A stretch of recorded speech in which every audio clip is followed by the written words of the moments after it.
ये कहानी है जादुई नींबू का पेड़। एक गांव में मंटू नाम का माली रहता था। वो एक स्वामी जी के आश्रम में बागबानी कर अपना परिवार पालता था और कभी कभी लोगों के खेतों में कटाई, छटाई, खरपतवार हटाने का काम भी किया करता था। एक रात गांव में मूसलाधार बारिश हो रही थी और दुर्भाग्यवश उसी रात मंटू का बेटा बीमार हो गया। अजी, मुन्ना की तबीयत तो बिगड़ती ही जा रही है। इसे जल्दी अस्पताल ले जाना पड़ेगा। बाहर बारिश हो रही है, अस्पताल नहीं जा पाएंगे, लेकिन ऐसा करता हूँ कि स्वामी जी के आश्रम जाकर आता हूँ। उनके पास जरूर कोई आयुर्वेदिक औषधि होगी।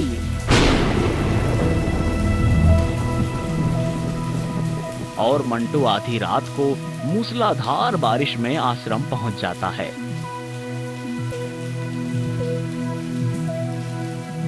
स्वामी जी, मेरे मुन्ना को बहुत तेज बुखार हो रहा है।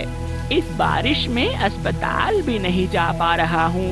अब आप ही कुछ कीजिए। मंटू, तुम सामने के नींबू के पेड़ से कुछ पत्ते तोड़ लो और पत्तियों के रस को अपने बेटे को पिला देना, वो स्वस्थ हो जाएगा। मंटू नींबू के पेड़ से पत्तियां तोड़कर घर पहुंचता है और पत्तियों के रस को मुन्ना को पिलाता है। रस पीते ही मुन्ना सही हो जाता है। अगले दिन मंटू आश्रम जाकर स्वामी जी से पूछता है, स्वामी जी, इस नींबू के पत्तों से मुन्ना एकदम स्वस्थ हो गया, लेकिन स्वामी जी, मुझे ये बात समझ नहीं आ रही है कि नींबू की पत्तियों से बुखार सही हो जाए। ऐसा संभव कैसे है? संभव है मंटू, क्योंकि ये एक जादुई नींबू का पेड़ है। इसे मेरे गुरुजी ने अपनी साधना से सिद्ध किया था। इसकी पत्तियों से हर रोगी निरोगी हो जाता है। क्या जादुई नींबू? स्वामी जी, फिर तो इसकी औषधि बनाकर अच्छी आमदनी की जा सकती है। नहीं मंटू, किसी परोपकार के कार्य से आमदनी की अपेक्षा करना अपराध है। ये फकीर इस जादुई पेड़ की कीमत नहीं समझेगा। बूढ़ा खुद तो कमाएगा नहीं और दूसरों को भी परोपकार का पाठ पढ़ाएगा, लेकिन मैं ऐसे मौके को छोड़ने नहीं वाला। हाँ। और मंटू स्वामी जी को मार देता है।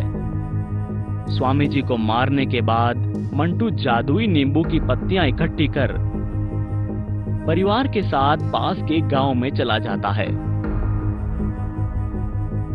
और वहां वैद्य निरोगी राम के नाम से रहने लगता है।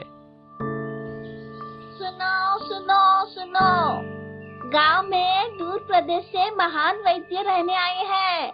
उनकी एक औषधि से लाइलाज बीमारी भी झटपट भाग जाती है। सुनो सुनो सुनो।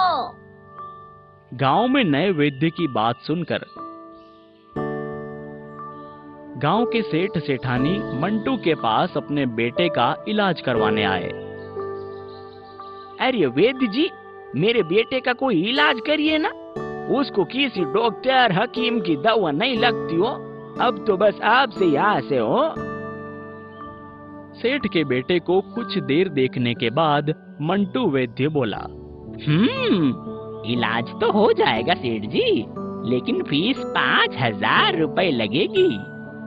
सेठ मंटू की फीस के लिए राजी हो जाता है और फिर मंटू जादुई नींबू की पत्ती का रस सेठ के बेटे को पिलाता है, जिससे वो स्वस्थ हो जाता है। बेटे को स्वस्थ देखकर सेठ की खुशी के ठिकाने नहीं रहते हैं। वाह वाह वाह! अरे वैद्य जी, आपकी औषधि तो किसी चमत्कार से कम नहीं है। वो ये लीजिए 5,000। अरे 5 क्या, ये 10,000 रखिए ना। अरे जय हो वैद्य जी की जय हो। ऐसा कहते हुए सेठ वहां से निकल गया और मंटू की औषधि की चर्चा चारों तरफ होने लगी। दूर दूर से रोगी मंटू के पास आने लगे और मंटू भी उनसे जादुई पेड़ की आड़ में खूब पैसे लूटता। ऐसा करते करते मंटू ने बड़ा घर और बहुत सारा पैसा इकट्ठा कर लिया। जैसे जैसे मंटू की ख्याति बढ़ रही थी, वैसे वैसे मंटू और उसकी पत्नी का लालच भी दिन दुगनी रात चौगुनी हो रहा था। एक दिन मंटू की पत्नी उससे कहती है, सुनिए जी, आजकल रोगी कम ही आ रहे हैं। हमारा मुन्ना बड़ा हो रहा है, उसे बड़ा सेठ बनना है। अब जहाँ हमें ज्यादा आमदनी की जरूरत है, वहाँ रोगी कम आ रहे हैं। कुछ कीजिए ना, नहीं तो सारे सपने सपने ही रह जाएंगे। हाँ? भाग्यवान, सही कहती हो। आमदनी तो कम हो रही है, लेकिन तुम चिंता मत करो। मेरे पास एक तरीका है जिससे हमारी चांदी ही चांदी हो जाएगी। मैं कल गांव के डैम में केमिकल मिला दूंगा। उस डैम से पास के 5 गांवों में पानी जाता है और 5 गांवों के लोग केमिकल वाला पानी पीते ही बीमार हो जाएंगे और उसके बाद हमारे घर पर धन वर्षा है। लालच में अंधा मंटू अगले दिन डैम में केमिकल मिलाकर घर आ जाता है और कुछ देर के बाद ही उसके घर के बाहर रोगियों का तांता लग जाता है और शाम तक उसके घर पर पैसों का ढेर लग चुका था। वाह जी, आपने तो पूरे जीवन भर की कसर पूरी कर दी। अब मैं रानी की तरह रहूंगी, सेठानी की तरह चलूंगी। चलो जल्दी से पैसे गिनते हैं। और दोनों पति पत्नी पैसे गिनने लगे। तभी मुन्ना रोता हुआ घर आया। पिताजी, बहुत पेट दर्द कर रहा है, जान निकली जा रही है। पिताजी, कुछ कीजिए। अरे लेकिन अचानक पेट दर्द कैसे? मैंने आज पानी पूरी खा ली थी। शायद उसने डैम के पानी से पानी बनाया था, इसलिए। अरे मूर्ख, मैंने मना किया था ना। अब तो घर में पत्तियां भी नहीं है, दिन में ही सारी खत्म हो गई। अब मुझे आश्रम जाकर नींबू के पत्ते लाने पड़ेंगे। मंटू भागता हुआ आश्रम पहुंचा, लेकिन वहां पहुंचते ही उसके होश उड़ गए, क्योंकि जादुई नींबू का पेड़ अब सूख चुका था। उस पर एक भी पत्ती नहीं थी। अरे ये कैसे हो गया?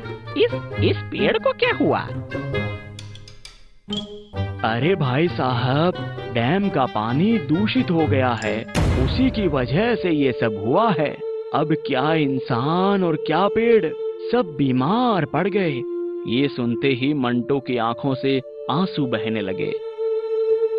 जब मंटू बिना औषधि के घर पहुंचा, तो मुन्ना ने मंटू की गोद में ही दम तोड़ दिया और मंटू अपने लालचीपन पर पछताता ही रह गया।